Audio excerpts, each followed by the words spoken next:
Isang mapagpalat kalmadong araw mga kabulaklak. May dumating tayong kliyente.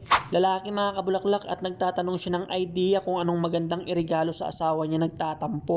Ang sabi ko, sir, bouquet, red bouquet. Hindi ka mabibigo dyan sa ibibigay mong red bouquet, sir. Sabi ko sa customer. Sabi ko kay customer, yan din ang nireregalo ko sa misis ko tuwing nagtatampo. At yun na nga mga kabulaklak, medyo nahimasmasan si customer. Sige, bigyan mo ko ng halagang 100 na bouquet. Sabi ko sa akin, namiss nyo ba ako mga kabulaklak? Medyo matumal itong mga nakarang araw, pero marami rin nagpapagawa, pero pa isa-isa lang.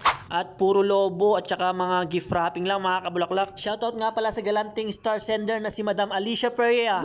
For kagawad mga kabulaklak, iboto natin yan. At nung iaabot ko na kay customer tong bouquet mga kabulaklak, thank you very much daw. Sana nagustuhan nyo mga kabulaklak. Don't hate, spread love, kindness and happiness. Hanggang sa muli, kita kits!